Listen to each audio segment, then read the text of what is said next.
Camera speed. Sound production, take one. Action! Welcome to From Beneath the Hollywood Sign. If you love old movies, Hollywood history, or the golden age of filmmaking, you've come to the right place. This is the podcast that talks about amazing stories of Tinseltown from another era. Hear fascinating conversations with writer-producer Steve Cubine, who quite literally lives just beneath the Hollywood sign, and actress-writer Nan McNamara. Now your hosts, Steve and Nan. Welcome, everyone. We've got a really fun show for you, and it's especially fun for me because we're doing our March Star of the Month, and this month we are honoring an actress I just love, and nobody knows who she is. It's Mary Beth Hughes. If that name doesn't ring a bell, don't worry. After this episode, you're going to be running to see all of her movies. That's right. My fascination, Nan, with Mary Beth Hughes, it started many, many, many years ago when I was in high school. And in fact, you can actually thank my older brother for my first discovery of Mary Beth Hughes. Okay. One night, when my brother was a senior in high school, I was a freshman, he stayed out way past his curfew, and my parents were worried, I was worried, and it was before GPS and cell phones and internet, so all we could do was wait. Okay. Wait for him to come home. So what do we do as we wait? We turn on the TV and we watch a movie, because that's what we did. Of course. And the movie that popped on was the 1941 film Charlie Chan in Rio. And I always liked the Charlie Chan movies. I now know that they're problematic because of the casting, but as a kid, I just thought they were fun and funny, and I loved them. Sure. So in this particular film, there's a nightclub singer who's this woman, and she's in Rio, and she is murdered. So as Charlie Chan and the cops investigate the crime scene, Chan's number one son and the family maid run into this woman who's outside the murder victim's house, lurking. And the son and the maid confront her, and there she is, this beautiful, full-lip blonde, and she was the most glamorous thing I had ever seen in my Tennessee born and bred life. I thought, who is this creature? And then the killer was, and this is the kicker that really won me over, they tell this Mary Beth Hughes' character that the singer has been killed, and Mary Beth looks at them, and it's one of my favorite film lines in film history. She goes, "Well, somebody beat me to it, huh?" It was official. I was in love. I had to know everything about this actress, and I run on this quest to really get to know her films and her life, and so I'm so happy that we're going to honor Mary Beth Hughes as our March Star of the Month. Yes. And what's unfortunate about Mary Beth Hughes is that she had one of these horrible monikers that we've talked about in past episodes.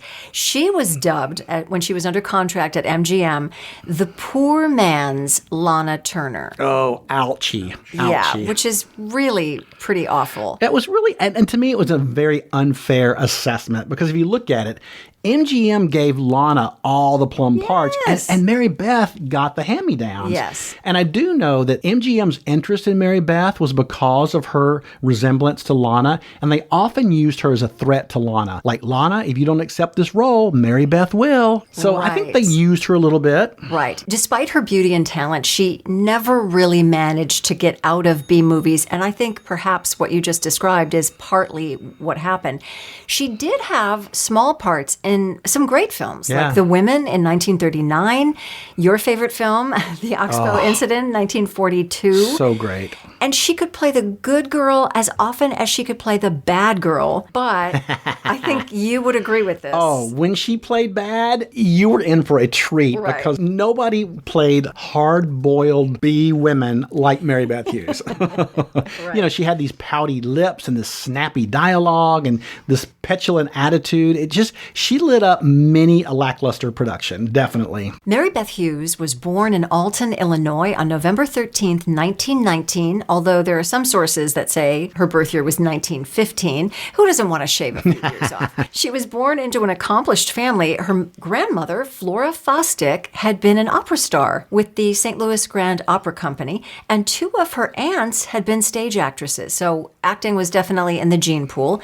Her uncle, Roy Frank Britton, had been Attorney General of Missouri. Not a lot is known about Mary Beth's father, George Hughes. He and her mother, Mary Frances, separated when Mary Beth was a child. So after their divorce, Mary Frances moved to Washington, D.C. with Mary Beth, and she took a clerical government job to support the family. Well, Mrs. Hughes basically pushed Mary Beth into a showbiz career. She was a very ambitious stage mother, but she saw great potential in her beautiful young daughter, and so she really, really encouraged her. Mary Beth appeared in school plays at the Academy of Holy Cross, which was an all-girls parochial school, and while appearing in a play, she caught the eye of Clifford Brooks, and he was connected with Washington's National Theater, and he had his own repertoire company too. Her mother encouraged her to join the repertoire company, and she ended up touring the United States in a production of Alice in Wonderland. She also had major parts in productions of Daddy Longlegs and A Midsummer Night's Dream while she was still in high school. Wow. Well, in the summer of 1938, Hughes and her mother moved to Hollywood, where her grandmother, that former opera star I mentioned, is now living. Hughes started making the rounds, trying to get work in the movies, but she just didn't have any luck. By December of 1938, things were looking pretty grim for the Hughes family. They were nearly broke, and she and her mother are about to return to Washington when she answers an advertisement for chorus girls for the Earl Carroll Theater,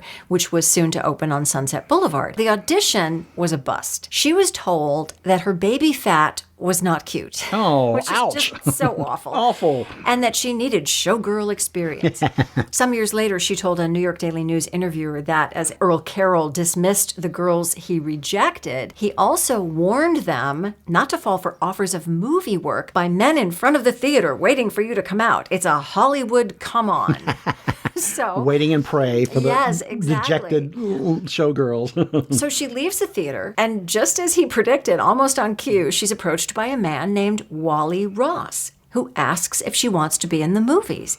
So heeding Earl Carroll's advice, she ignores the man and walks home. She tells her mother and grandmother about the encounter when she arrives home, and her grandmother recognizes Wally Ross's name as a legitimate actor's agent. So they called up Ross's office and were invited for an interview. And Hughes has always said, whatever success I've had, he's responsible for. Oh, it's so great. Yeah. What if they had never called? Good for Grandma. Yeah.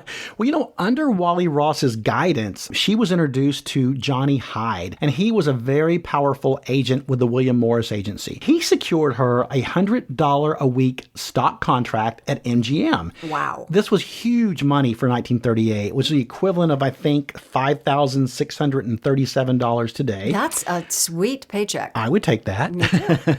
Hyde would go on to be instrumental later in the career of Marilyn Monroe, and he helped her get cast in All About Eve back in 1950. So did he like his blondes? He liked them blonde and beautiful, apparently. So at MGM, Hughes enters the famed dramatic training program, where, of course, she studies not only acting, but movement, singing, dancing, speech, among many other things. MGM liked their well-rounded performers, and as they were also wont to do, famously with Judy Garland, Yes. the studio put her on a diet to lose her baby fat. While she's in training at MGM, she's also sent on these studio-arranged dates, which I'm not laughing at them. They're really kind of disgusting, but it's just so bizarre to think of it. With people like Lou Ayres, Mickey Rooney, George Montgomery, and Franchot Tone. Because being seen at all the fashionable nightclubs was really a big part of the job of being a rising starlet in Hollywood. Well, Mary Beth ended up making her screen debut at MGM in a walk-on role in the musical romance Broadway Serenade in 1939, which starred Jeanette MacDonald and Lou Ayres, speak of the devil. Right.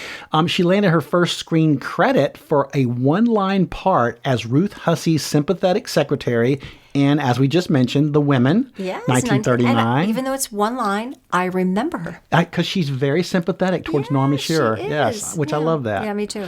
Trade periodicals later noted that after she appeared in The Women with Norma Shearer, who was a major star at the time, Shearer took Hughes under her wing and introduced her to some of the MGM brass. And this resulted in roles in 2 Lana Turner films, Dancing Coed, 1939, and These Glamour Girls, also 1939.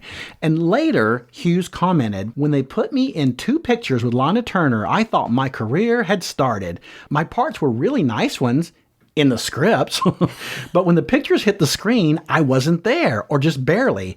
At the preview of one of them, I happened to blink and miss myself altogether. Well, why you would cast somebody who you're calling basically a Lana Turner lookalike in a Lana Turner picture? Of course she's going to get cut out. It's awful. Of course, it's like throwing you a little crumb. Yeah, right. One of Mary Beth's co-stars in Dancing Co-Ed and These Glamour Girls was my girl, Ann Rutherford. Yes, yes. And Anne remembered Mary Beth. She really, really liked her. But one thing she said about her was that she loved beautiful things and she loved the good life. Okay. And she often spent her weekly salary from MGM as quickly as it came in. Okay. And Anne said, and this is a quote from Anne, she said, Mary Beth had a beautiful mink coat and she loved it. We'd see her with it one day and then it would be gone. When we asked her about it, she told us that it was at the pawn shop. Oh, boy. But lo and behold, she'd have it back in a few weeks. We always knew how well Mary Beth was doing because of that mink. Wow, that's amazing. That's great. Well, after getting cut out of these Lana Turner films, she does a little bit better in a picture from 1939 called Fast and Furious. She plays a beauty pageant contestant who... Spoiler alert. Yeah, it is a spoiler alert. Close your eyes if you don't want to know. Meets a grisly end in a murder mystery directed by Busby Berkeley. French O'Tone and Ann Southern star as the husband and wife detective team, and this was MGM's attempt to replicate that William Powell Myrna Loy magic from the Thin Man movies. Yeah, exactly. Well, in 1940, 20th Century Fox borrowed Mary Beth to replace an ill Gene Rogers in a movie called, and I love this title so much, Free, Blonde, and 21.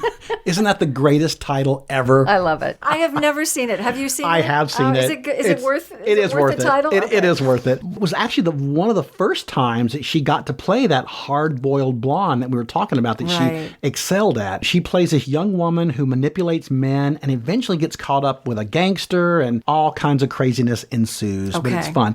For this, Hughes received great critical acclaim and it inspired Fox Studios to offer her a long-term contract at $200 a week, which was $50 more than MGM was giving her. So Right. she jumped at the opportunity. Maybe she could hang on to that coat a little longer.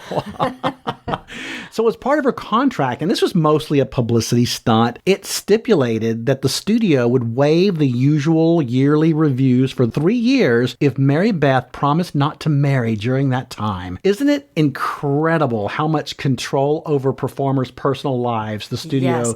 had? So, in other words, they would call in an actor every year when their contract Yes. was up and Yes. just kind of go over how things were going. Yeah, and they would decide whether you got a raise, whether you didn't, all of that. Wow. Well, Fox did keep Hughes busy. She appears as a rival to Linda Darnell in Stardust, 1940, co-starring John Payne, who I love.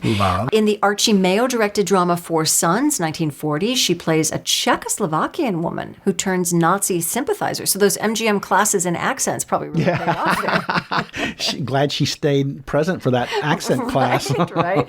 She was also a pleasant leading lady for Cesar Romero as Lucky Cisco Kid in 1940, the Western that also starred Dana Andrews in his film debut. Mary Beth's next film, and this was a great one. She was in The Great Profile, also 1940, and this film proved challenging, and it also allowed Mary Beth to go head-to-head with the one and only John Barrymore. Yeah.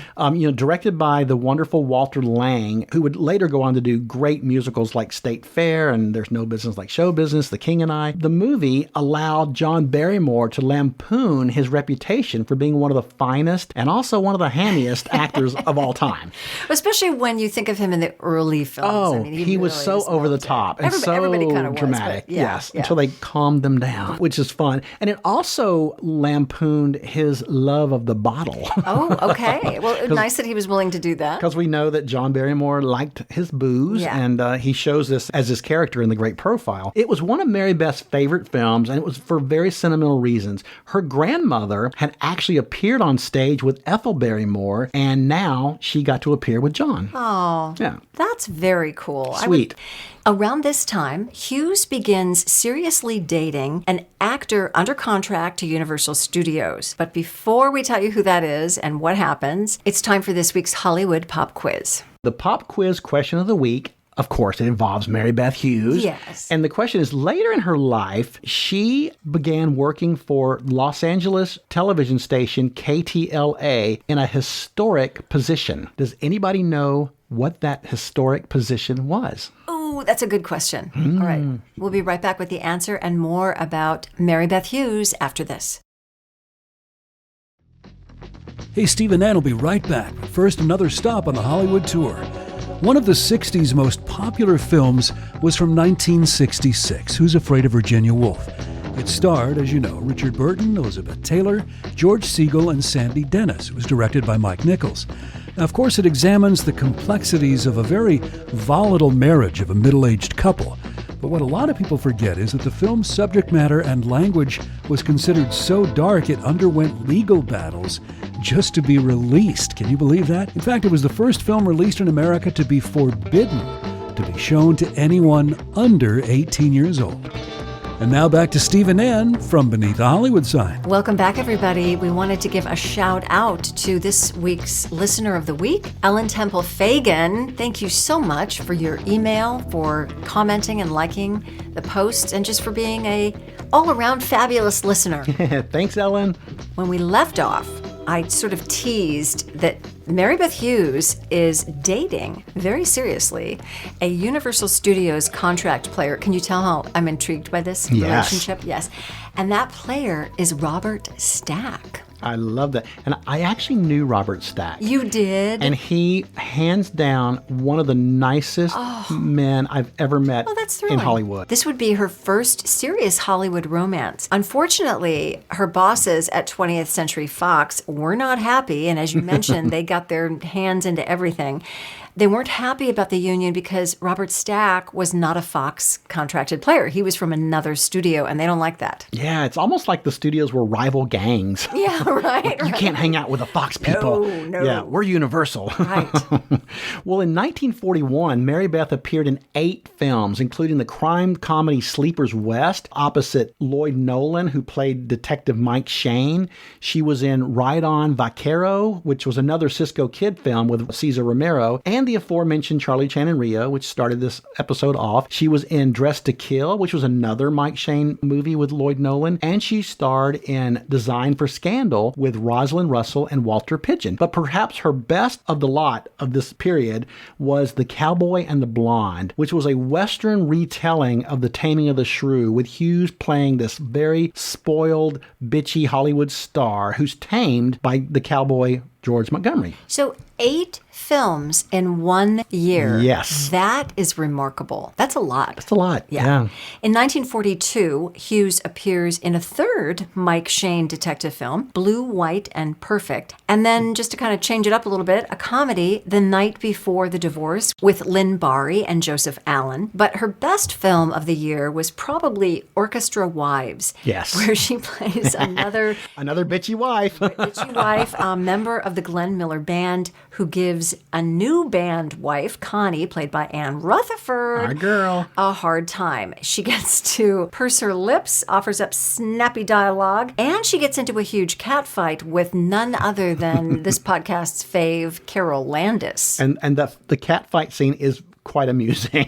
She ends 1942 with another comedy, Over My Dead Body, with Milton Berle. Now, the next year, she appeared in, as you all know, my favorite Western ever, The Oxbow Incident, and it's the film she's probably best known for. In this movie, she plays Rose, who's a saloon girl and the former girlfriend of a cowboy played by Henry Fonda. Well, she gets tired of waiting for him, and she marries this wealthy, respectable, but boring man, and she leaves town. It's definitely the most prestigious film she ever did. Well, Fox, for some reason, doesn't renew her contract, so it expires in 1943. They worked her like a dog, and then they don't renew her contract. They don't renew her contract, yeah. Which I kind of can't figure out, because if the role's dwindling, I can see maybe the writing was on the wall. But anyway, this was also 1943, the year that Hughes marries. She married Ted North, an actor who she met shortly after the end of her relationship with Robert Stack. They actually have a son, Donald North. And the following year, she begins singing in a nightclub act and is soon signed to a 3-picture deal with Universal Studios, where she appears in a trio of lackluster comedies. After she meets that 3-picture obligation at Universal, she decides to freelance. But during that time period, time and time again, it happens. Yeah. The quality of the movies when you're freelancing during the 40s, it just declines dramatically. And she never really quite rebounded from that, right? No, she never did. She made a couple of decent movies, but that was definitely the beginning of the end for her, I think. Well, in 1944, she starred in the Paramount Pictures film Timber Queen with Richard Arlen and June Havoc, who, of course, was Baby June from Gypsy, right. the real-life Baby June. And this was a very mediocre romantic drama about the lumber industry, so go figure. Oh. And her next stop was Poverty Row. She finally made it to Poverty Row Studios, and highlights of this phase of her career included Men on Her Mind, 1944, where she played a singer who's reflecting back on all the men she's loved. Okay. I Accused My Parents, which was this very campy teen drama that was famously riffed on the irreverent Mystery Science Theater 3000, and also in The Lady Confesses, 1945, which was a murder mystery with Hugh Beaumont, who would later famously portray Ward Cleaver in Leave It to Beaver. Well, there is a standout film for Hughes in 1945. She stars opposite Erich von Stroheim in the underrated film noir, The Great Flammarion, which you can actually see on YouTube. And can I say, I think of all of her films, Yeah. this is my favorite. Okay. It's really worth checking this movie out. Well, I love that she gets to play, as you put it, pure evil, right?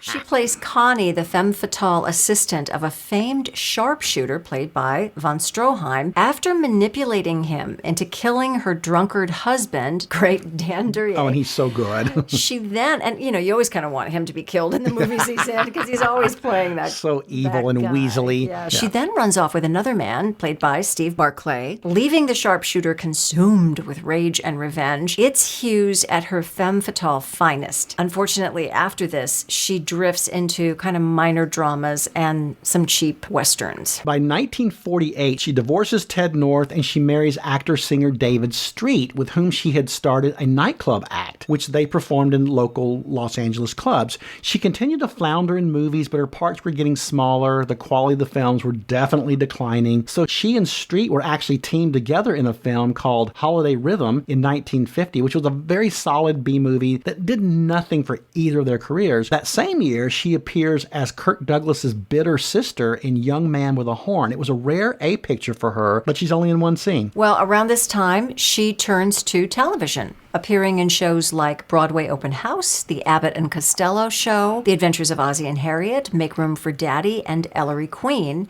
She also lands as a recurring straight man for her former Over My Dead Body leading man, Milton Berle, on Texaco Star Theater. She also continues to perform her nightclub act with her husband. Now, Hughes did appear in two decent movies in the mid-50s. One was Highway Dragnet, 1954, in which she plays this B-girl who puts the moves on Richard Conte before meeting, spoiler alert, a tragic end, which often happened to Mary Beth's characters in these movies. To her a lot, yeah. And even better in Loophole, 1955, in which she plays this hard-boiled criminal being tracked down by this innocent man, played by Barry Sullivan, who's been framed for a bank robbery. Her film roles after this really started to decline, unfortunately. And her personal life is also kind of going through some rough patches. In 1955, she has already separated from David Street by this time. Their divorce becomes really ugly, very public, and drawn out, with squabbling over money and accusations from both parties of abuse. During this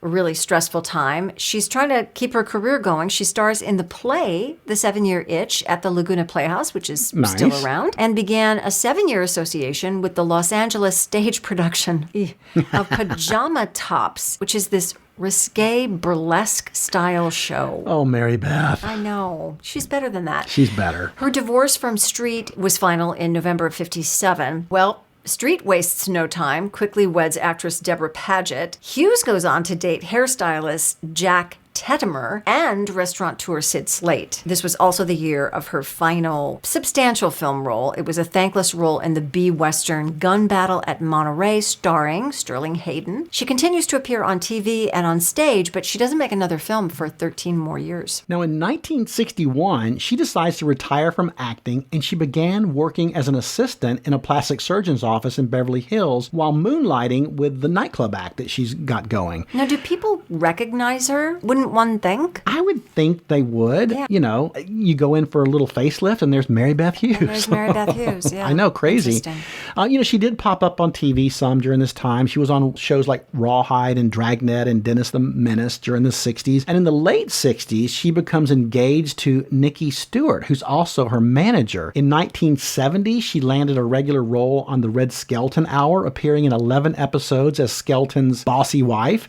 And in 73, she and Stewart married, making him hubby number 3. Well, by the mid-70s, she's singing. She's playing electric bass in sleazy Hollywood nightclubs. Oh, Mary Beth. Yeah, far cry from her glory days at MGM. She eventually returns to acting in a couple of pretty bad B-movies. In 1971, it's the sexploitation film How's Your Love Life? She stars alongside Fallen stars John Agar, Leslie Brooks, Grant Williams, and Mel Blanc. And Mel Blanc, isn't that crazy? Yeah. And then in The Working Girls, 1974, which is a cheapie about 3 women involved in illegal activities, where she shares the screen with a pre-Elvira Cassandra Peterson. And this was fascinating to me. She also appears as a contestant on The Dating Game. And I have a great photo of her on The Dating Game, which we'll drop in our YouTube version. Yeah. It's so great to see the set, everything. It's interesting. I always thought of The Dating Game back in the day as only having young women as the dates. And not that she was old, but for the time, she would have been a little considered, up there, Yeah, a little bit older. In a December 1976 People magazine interview, Mary Beth announced her permanent retirement from show business. She ended up going to beauty school. She got her cosmetology license and she opened a beauty parlor in Canoga Park, California. And reflecting on her retirement, she told People magazine, "I was tired of auditioning for sexy grandma roles."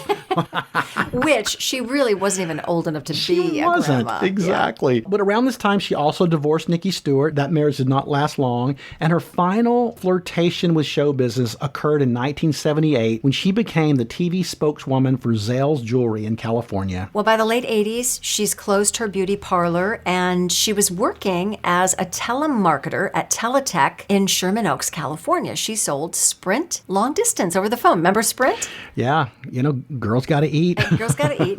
Now, she was happy to discover that many people she called up still remembered her from her film career. I guess she would say, "This is Mary Beth Hughes from Sprint." Former star of screen and stage. How does that work? I don't know. Anyway, she was more than happy to talk about her acting career to anybody who was interested. Well, at this job one night, and this is kind of interesting, I love this story, while she was working the phone, selling her Sprint, she discovered...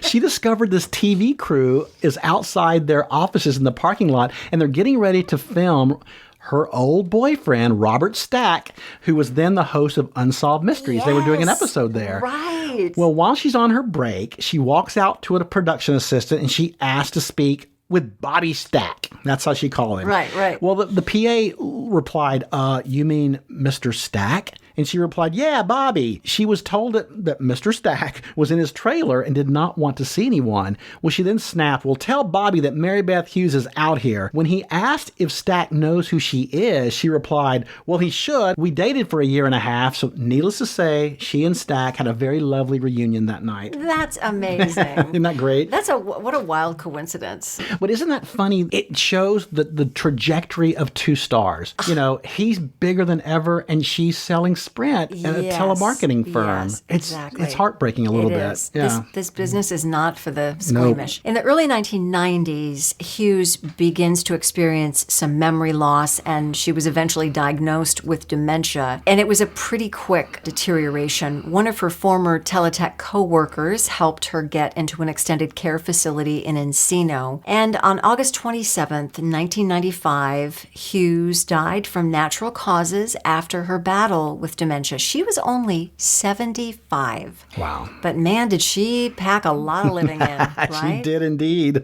Upon her death, she was cremated, and her ashes were returned to her surviving son, Donald North. And Mary Beth may not be remembered today, but for a brief moment in Hollywood, her light shone brightly. And I'm really glad that we can talk about her and just present her to a new generation of film lovers. So I know you mentioned the one film that you think is her best. Are there others that you would recommend? Definitely The Great Flammarion and The Great Profile. And I would say, obviously, the Oxbow Incident. Right, so great. because you should just see that anyway. See those. Yeah, there's so many. I mean, she did make some decent movies. Yeah. She did. And she was very funny. I don't think a lot of people knew how funny she was. I like anybody that can give it to you, right, with some snappy dialogue. Yes, and she could do that. It's time for the answer to this week's Hollywood Pop Quiz. And the question was, sometime in the 1950s, Mary Beth went to work for Los Angeles television station KTLA in a somewhat historic role. What was that role? She was the weather miss. She was television's very first celebrity forecaster. I love it. I love it. I wonder what Dallas Raines would say about that. Well, thanks everybody for spending this time with us. We would love it if you would give us a 5-star review and if you would follow us on social media to learn about upcoming episodes.